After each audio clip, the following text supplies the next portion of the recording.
Merhaba dostlar, ben Ozan. Uzun bir aranın ardından yeniden beraberiz. Bir kaza geçirdim ve şu anda yeni toparlanıyorum. O yüzden bayağıdır video gelmiyordu. Yavaş yavaş videoların sıklığını arttıracağız ama şu anda daha toparlanma sürecindeyim. Henüz tam iyileştim diyemem. Videoların sıklığı yavaş yavaş artacak. Eski düzenimize döneceğiz ve yorumları kontrol ettiğimde, bana gelen mesajlara baktığımda da benden en çok istenen, her bütçe için alınabilecek en iyi laptopları birlikte inceleyeceğiz.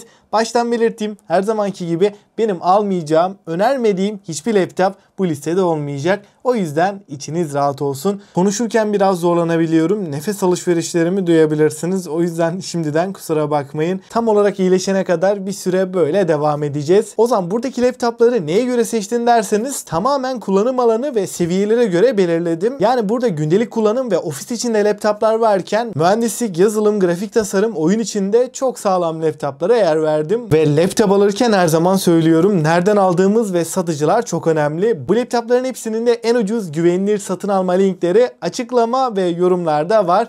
Oradan rahatlıkla alabilirsin. Sizce bu serinin devamı, fiyatlar değiştikçe, yeni modeller çıktıkça her ay güncelleyelim mi? Güncelleyelim diyorsan alt taraftan beğenip abone olup zili açmayı unutma. Destekleriniz benim için çok önemli. Ve laptop alırken bütçemiz ne kadar olmalı? Baştan bir konuşalım. 2025 yılında günümüz şartlarını düşündüğümde 3-4 yıl götürebilecek gündelik kullanım için bir laptop alacaksak bile bütçemiz minimum 15.000 olmalı ve 100.000'e kadar çıkacağız. Şimdi hiç uzatmadan alınabilecek en ucuz laptopumuza başlayalım. Burada Lenovo IdeaPad Slim 3'ü görüyoruz. Ryzen 5 5. nesil bir işlemci burada kullanılmış. 6 çekirdek ve 12 threadlik bir yapıya sahip. 16 GB RAM, 8x2 DDR4 3200 MHz olarak gelirken 512 SSD'nin yanında 15.6 inç Full HD TN bir panelle geliyor. Ekran kalitesi olarak bu fiyat bandının en iyilerinden, aynı zamanda işlemci performansı olarak baktığımda da 15-16 bin bütçeyle alınabilecek en sağlam laptop. İkinci sırada ben biraz daha kompakt, taşınabilir bir laptop istiyorum. Aynı zamanda işlemci performansı olarak 20.000 TL altı alabileceğim en sağlam laptopu istiyorsam Lenovo IdeaPad Slim 3'ü görüyoruz. i5 13. nesil H serisi işlemci burada kullanılmış. 8 çekirdek ve 12 threadlik bir yapıya sahip. 16 GB RAM, 8x2 5200 MHz olarak gelirken 512 SSD'nin yanında 15.3 inç Full HD Plus IPS bir panel burada kullanılmış. Bu laptop özellikle işlemci ve ekran kalitesi olarak şu anda 20.000 TL altı bütçeyle alınabilecek en sağlam cihaz diyebilirim. Eğer bu bütçelerde kompakt bir laptop istiyorsak, alternatifi olmayan bir cihaz. 4. sırada 25.000 bandında alınabilecek en sağlam oyuncu laptopunu, yani Acer Nitro V15'i görüyoruz. Ryzen 5 7. nesil bir işlemci burada kullanılmış. 6 çekirdek ve 12 threadlik bir yapıya sahip. 16 GB RAM, DDR5 4800 MHz olarak gelirken 512 SSD'nin yanında RTX 3050'nin tam performans 95 Watt'lık versiyonu bu laptopta var. Zaten bu laptopun da en önemli artısı 3050'nin tam performans versiyonuyla gelmesi. Bu sayede hem 6 GB VRAM hem de Ryzen 5 7. nesil işlemci ile bu fiyat bandında alabileceğimiz en güçlü laptop. 5. sırada ben daha çok gündelik kullanım odaklıyım. Yani ofis, iş için bir laptop alacağım. Video izlemek, dizi film izlemek benim için önemli. Ekran kalitesi iyi olsun ve uzun pil ömrü istiyorum diyorsan, kanalda da detaylı incelemesi olan Huawei MateBook D16'yı görüyoruz. Burada oyuncu laptoplarında da gördüğümüz i5 12. nesil H serisi bir işlemciyle karşılaşıyoruz. Programlama, yazılımla uğraşıyorsanız da bu işlemci gayet yeterliyken 16 GB 8x2 RAM'ler ve 1 TB SSD de bu laptopun en önemli artılarından. Burada ince çerçeveler 15.6 inçlik bir laptop boyutunda 16 inç ekran almamızı sağlıyor. Full HD Plus IPS bir ekran burada kullanılmış. %100 sRGB renk gamutu, %90 ekran kasa oranı ile birlikte bu ekranda video, dizi, film izlemek oldukça keyifli ve parlaklık olarak da yeterli bir ekran. 300 nit maksimum parlaklığa ulaşabiliyor. Renk başarımı, kontrast oranı ve doygunluk tarafında da başarılı bir ekran diyebilirim. Ve Windows 11'in lisanslı olarak geldiğinde söyleyeyim, tamamen metal kasası, klavye kalitesi olarak da MacBook'lara çok yakın olmasıyla beraber tam olarak fiyat performans kralı MacBook alternatifi diyebilirim. Batarya performansı olarak da bu fiyat bandının en sağlam laptopu. 6. sırada 25-30 bin bandında bir bütçeyle özellikle soğutması sağlam, performansı yüksek ve uzun ömürlü bir laptop istiyorsak HP Victus 15'i görüyoruz. i5 13. nesil H serisi işlemci burada kullanılmış. 8 çekirdek ve 12 threadlik bir yapıya sahip. 16 GB RAM, tek kanal 3200 MHz olarak gelirken 512 SSD'nin yanında RTX 3050 4050'nin 75 wattlık versiyonu burada kullanılmış. Özellikle kasa kalitesi ve soğutma anlamında bu fiyat bandının en sağlam laptopu diyebilirim. 15.6 inç Full HD IPS bir panelle geliyor. Bütçe sınırı 30.000 diyorsanız rahatlıkla önereceğim bir cihaz. Fakat bütçeyi biraz daha arttırabiliyorsam, özellikle 32.000 bandına geldiğimizde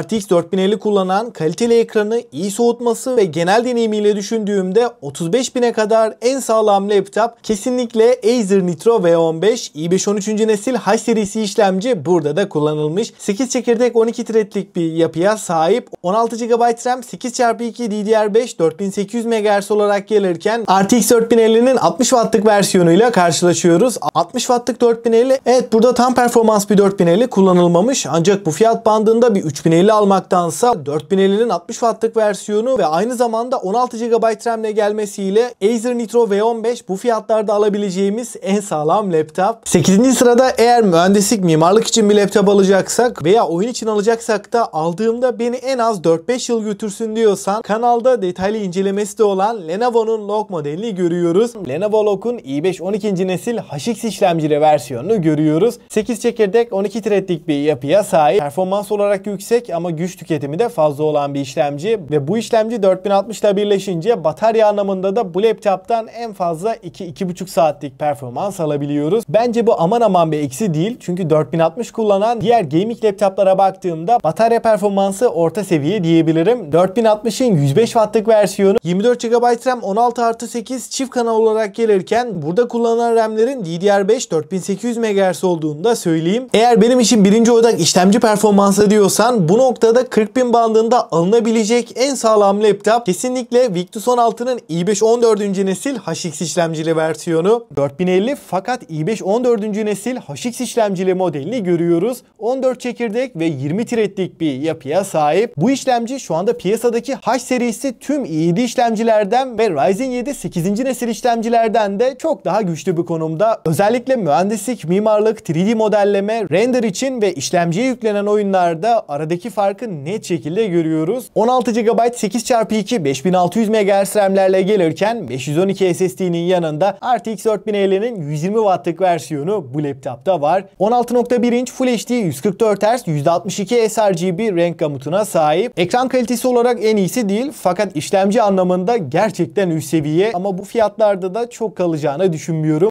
Bütçem yine 40.000 civarında ama ben gaming laptop istemiyorum. Mühendislik okumuyorum. Yazılım, video edit, grafik tasarım gibi işlerle uğraşacağım veya gündelik kullanımda video, dizi, film izlerken bataryası beni 10-15 saat götürsün diyorsan, bu noktada benim de favorim, özellikle de kompakt bir laptop arıyorsak hiçbir alternatifi olmayan yeni M4 işlemcili MacBook Air'ı görüyoruz. 10 çekirdek CPU, 10 çekirdek GPU'ya sahip. Her ne kadar M4 işlemcinin bazı versiyonu olsa da bu işlemci i9 13. nesilden daha yüksek bir performansa sahip ve verimlilik tarafında da çok başarılı. Bu laptop grafik tasarım, video edit, Photoshop ve yazılım için rahatlıkla kullanılabilir. 13.6 inç 2K Retina IPS bir panelle gelirken %100 sRGB renk gamutu ve DCI-P3 renk uzayının %100'ünü kapsıyor. Ekran kalitesi anlamında bu fiyat bandındaki en kaliteli ekran diyebilirim. Tamamen alüminyum kasa, 15 saate varan pil ömrüyle beraber laptopu bir iPad gibi kullanabilirsiniz. Bazı versiyonda 16 GB'a geçirmesi güzel olmuş. Çünkü M4 işlemci tümleşik bir yapıya sahip, yani ayrı bir yonga değil. 16 GB RAM'i işlemcinin GPU kısmı kullanıyor. O yüzden minimum 16 GB RAM macOS tarafında da artık olmazsa olmaz. Benim için kompakt, taşınabilir olması birinci öncelik. Tasarımı güzel, işlemcisi sağlam, batarya olarak da tablet gibi bilgisayar istiyorum diyorsan M4 işlemcili MacBook Air en mantıklı seçenek. 10. sırada bütçem 50.000 bandında.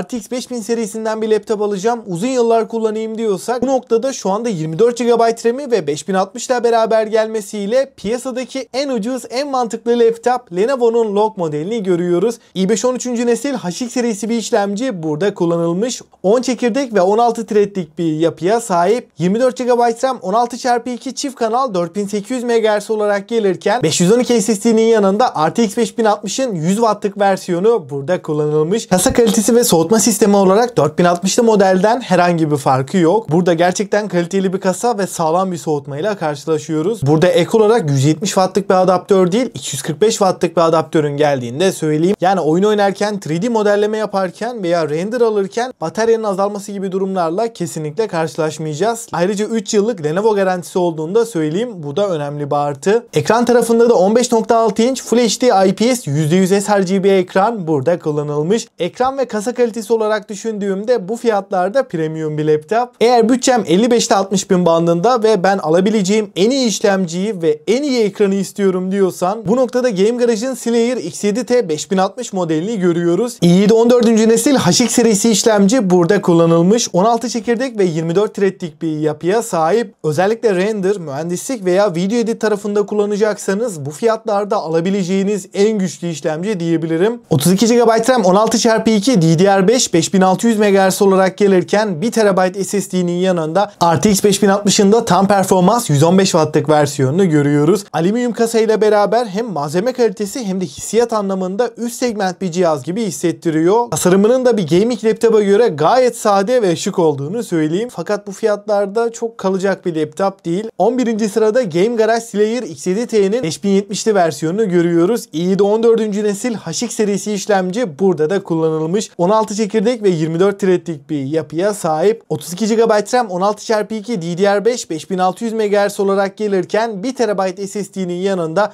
RTX 5070'in tam performans 115 Watt'lık versiyonunu görüyoruz. Yine 16 inç QHD Plus %100 sRGB ve 180 Hz bir panel burada kullanılmış. Ekran kalitesi olarak da aynen 5060'lı modelinde olduğu gibi bu fiyatlardaki en sağlam cihaz ve aynen 5060'lı modelinde olduğu gibi 5070'li Game Garage Slayer X7T'nin de bu fiyatlarda çok kalacağını düşünmüyorum. Özellikle şu anki dolar kuruna oranla sunduğu donanımı düşündüğümde tam bir fiyat performans şampiyonu. Eğer bütçem yine bu aralıkta yani 60'ta 65 bin bandında benim için en yüksek performans birinci öncelik değil. Benim birinci önceliğim malzeme kalitesi, tamamen metal bir kasa istiyorum. Aynı zamanda da kompakt taşınabilir olsun diyorsan Lenovo Legion 5'i görüyoruz. i7 13. nesil HX serisi işlemci burada kullanılmış. 14 çekirdek ve 24 threadlik bir yapıya sahip. Bu işlemci hiç yabana atılır bir işlemci değil. Video edit, render tarafında da gayet performanslı ve bu fiyat bandında da en iyi ikinci işlemci. 24 GB RAM 12x2 DDR5 4800 MHz olarak gelirken 1 TB SSD'nin yanında 5060'ın 115 Watt'lık versiyonu bu laptopta var. Tamamen metal kasası, sade şık tasarımıyla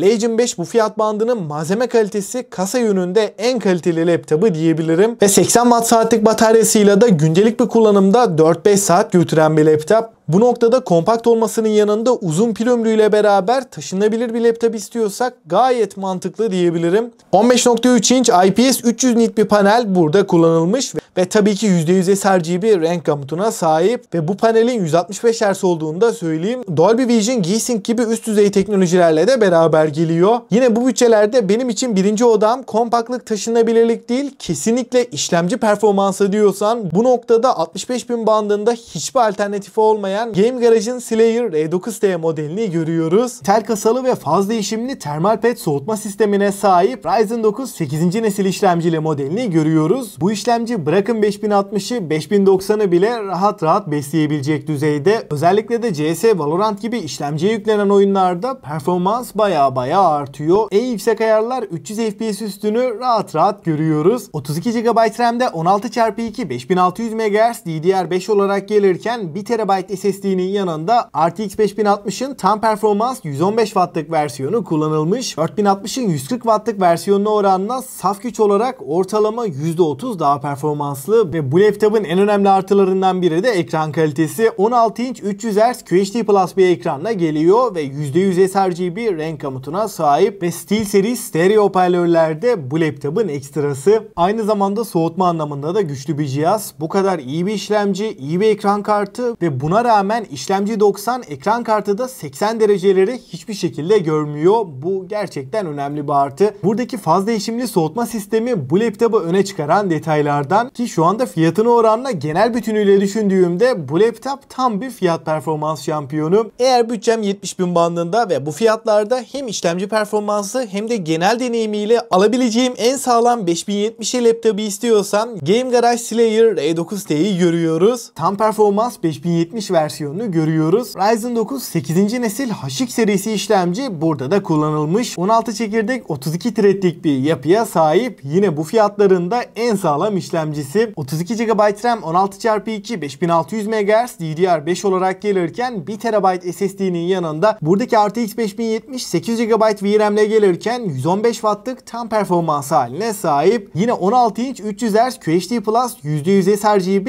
IPS bir panel kullanılmış. Ekran, kasa kalitesi, soğutma sistemi, hoparlör deneyimi birebir aynı cihazlar. Özellikle 2K çözünürlükte Cyberpunk, Last of Us gibi AAA oyunları en üst ayarlarda oynamak istiyorsak RTX 5070 bu noktada çok daha mantıklı. 15. sırada Asus bir laptop istiyorum diyorsak bu noktada yenilenmiş versiyon Asus TUF F16'yı görüyoruz. i7 14. nesil HX serisi işlemci burada kullanılmış. 16 çekirdek ve 24 threadlik bir yapıya sahip. Bu fiyat bandında Ryzen 9 8. nesille beraber en sağlam işlemci diyebilirim. 32 GB RAM 16x2 5600 MHz DDR5 olarak gelirken 1 TB SSD'nin yanında RTX 5060'ın tam performans 115 Watt'lık versiyonunu görüyoruz. Biliyorsunuz RTX 4000 serisinde 4060 140 Watt'tı ama artık 5060 ile beraber sadece performans değil verimlilik tarafı da ciddi anlamda gelişmiş durumda. O yüzden 115 Watt'lık 5060 4060'ın 140 Watt'lık versiyonundan %30 daha güçlü. Yani artık buradaki maksimum TDP değerinin 115 Watt olarak kısıtlanması kafanızda bir soru işareti oluşturmasın. Oldukça güçlü bir ekran kartı. Ekran kısmında 16 inç 165 Hz Full HD Plus bir ekrana gelirken %100 sRGB renk gamutu ve DCI-P3 renk uzayının tamamını kapsıyor. Sadece oyun odaklı düşünmeyin. Bu laptopu alıp grafik tasarım, Photoshop, video editle uğraşacaksanız da hem performans olarak hem de ekran yönünde gayet memnun edecek bir laptop. Yenilenen soğutma sistemiyle birlikte de işlemci 90, ekran kartı da 75 derecelerin üstünü hiçbir şekilde görmüyor. Kasa yapısı olarak da arka kapak metal, iç yüzeyde de oldukça sağlam bir kasayla karşılaşıyoruz. Batarya performansı da gündelik bir kullanımda 4 saat götürüyor. Bütçem 80 ile 90 bin bandındaysa da bu noktada özellikle yapay zeka tarafında çalışacağım. Benim için makine öğrenme ve AI sistemler önemli diyorsak bu noktada yapay zeka destekli işlemcisiyle HP Omen Max 16 modelini görüyoruz. Ryzen AI 7H 350 işlemci burada kullanılmış. 8 çekirdek ve 16 threadlik bir yapıya sahip. 32 GB RAM 16x2 DDR5 5600 MHz olarak gelirken 1 TB SSD'nin yanında RTX 5070 Ti'nin tam performans 115 Watt'lık versiyonu burada kullanılmış. 5070 Ti ile beraber bu fiyatlardaki en güçlü laptop diyebilirim. 16 inç Full HD Plus 165 Hz bir panel burada kullanılmış. AutoCAD, Render, Android Studio gibi uygulamalarda performansı gerçekten yüksek bir işlemci. Özellikle yapay zeka alanında çalışacaksak bu laptop bu fiyatlarda kaçırılmayacak bir cihaz. Eğer bütçem 90 ile 100 bin bandında ve bu fiyatlarda hem performans, ekran kalitesi hem de deneyimiyle alabileceğim en sağlam laptopu istiyorsam Game Garage Slayer R9 T'nin 5070 Ti'li modelini görüyoruz. Ryzen 9 9955 HX 3D işlemcisini görüyoruz. 16 çekirdek ve 32 threadlik bir yapıya sahip. Şu anda Windows tarafında mobil işlemciler konusunda Ryzen 9 9. nesil hem verimlilik hem de performans tarafında açık ara en iyi işlemci. 32 GB RAM 16x2 DDR5 5600 MHz olarak gelirken 1 TB SSD'nin yanında RTX 5070 Ti'nin tam performans 115 Watt'lık versiyonu kullanılmış. 16 inç QHD Plus IPS 300 Hz ve %100 sRGB panel burada kullanılmış. Ekranda renkler, canlılık, kontrast oranı gerçekten muazzam bir seviyede. Kasa kalitesi olarak da çok başarılı. İşlemci performansını ve ekran kartını düşündüğümde profesyonel bir kullanım için alacaksak bu fiyatlarda en iyilerden diyebilirim. 5070 Ti ile beraber Ryzen 9 9. nesil bu laptopta mükemmel bir kombinasyon diyebilirim. Bu laptoptaki işlemci o kadar güçlü ki bırakın 5070 Ti'yi 5090'ı bile rahat rahat besleyebilecek düzeyde. Eğer bütçem 100 bin ile 120 bin bandında ve benim için birinci odak laptopun hem tasarımsal hem de malzeme kalitesi olarak premium bir laptop olması, aynı zamanda da yapay zeka özellikleri benim için birinci öncelik diyorsak MSI Vector 18'i görüyoruz. Intel Ultra 9 275HX burada kullanılmış. 24 çekirdek ve 36 threadlik bir yapıya sahip. 32 GB RAM 16x2 6400 MHz DDR5 çift kanal olarak gelirken 1 TB SSD'nin yanında RTX 5070 Ti'nin de tam performans 115 Watt'lık versiyonu kullanılmış. Bu laptopun en önemli artılarından biri kesinlikle büyük ekranlı olması. 18 inç QHD Plus 240 Hz bir panel burada kullanılmış. Ekranda renkler, canlılık, kontrast oranı muazzam seviyede. Tabii ki %100 sRGB renk gamutuna sahip. Bu laptopun en önemli artılarından biri de kesinlikle büyük ekranlı olması. Son sırada 5080 kullanan en ucuz fiyat performans laptopu yani MSI Vector 16'yı görüyoruz. Intel Ultra 9 275 HX işlemci burada da kullanılmış. 24 çekirdek ve 24 threadlik bir yapıya sahip. 16 GB RAM 8x2 5600 MHz olarak gelirken bu laptopun en önemli eksisi 16 GB RAM ile gelmesi. Eğer bu laptopu alırsanız mutlaka bir RAM takviyesi yapmamız gerekiyor. RAM 16 GB olduğu için fiyatta muazzam seviyede. Şu anda 117.000 bandında bu piyasa şartlarında bu dolar kurunda bu laptopu bulabilmek mükemmel bir artı. 1 TB SSD'nin yanında RTX 5080'in tam performans 175 Watt'lık versiyonu kullanılmış. Bu laptop tam olarak profesyonellere hitap ediyor diyebilirim. İster render 3D modelleme tarafında kullanın, isterse oyun oynayın. Profesyonel kullanım için alınabilecek en mantıklı, en ucuz laptoplardan biri. Ekran tarafında da muazzam bir cihaz. 16 inç QHD Plus 240 Hz bir panel burada kullanılmış. Tabii ki DCI-P3 renk uzayının %100'ünü kapsayan ve %100 sRGB desteği olan bir ekran. Açıkçası listeyi de genel olarak değerlendirdiğimde şu anki piyasada 15.000'den 100.000'e kadar alınabilecek en sağlam laptoplar bunlardı. Açıkçası bu laptoplar dışında bütçeniz bu aralıktaysa bence başka bir laptopa da bakmayın. Çünkü fiyat, performans, deneyim ve uzun ömürlülük bu 4 noktada değerlendirdiğimde en sağlam cihazlar bunlardı. Bu laptopların hepsinin de en ucuz güvenilir satın alma linkleri açıklama ve yorumlarda var. Oradan rahatlıkla alabilirsin. Aklına takılan bir soru olursa da yine mutlaka yorumlarda buluşalım. Elimden geldiğince cevaplamaya çalışıyorum. Bu serinin devamı da size bağlı. Videoyu beğenmeyi ve abone olup zili açmayı unutmayın. Destekleriniz benim için çok önemli. Yavaş yavaş artık sahalara dönüyoruz. O yüzden bildirim zilini açın derim. Ve son olarak listeyi her yönüyle değerlendirdiğimde gerçekten çok sağlam bir video oldu. Burada her bütçe, her kullanım alanına göre alınabilecek en sağlam laptopları inceledik. Bu videodan bu kadar diyelim. Ben Ozan. Sonraki videoya kadar kendinize çok iyi bakın. Hoşça kalın.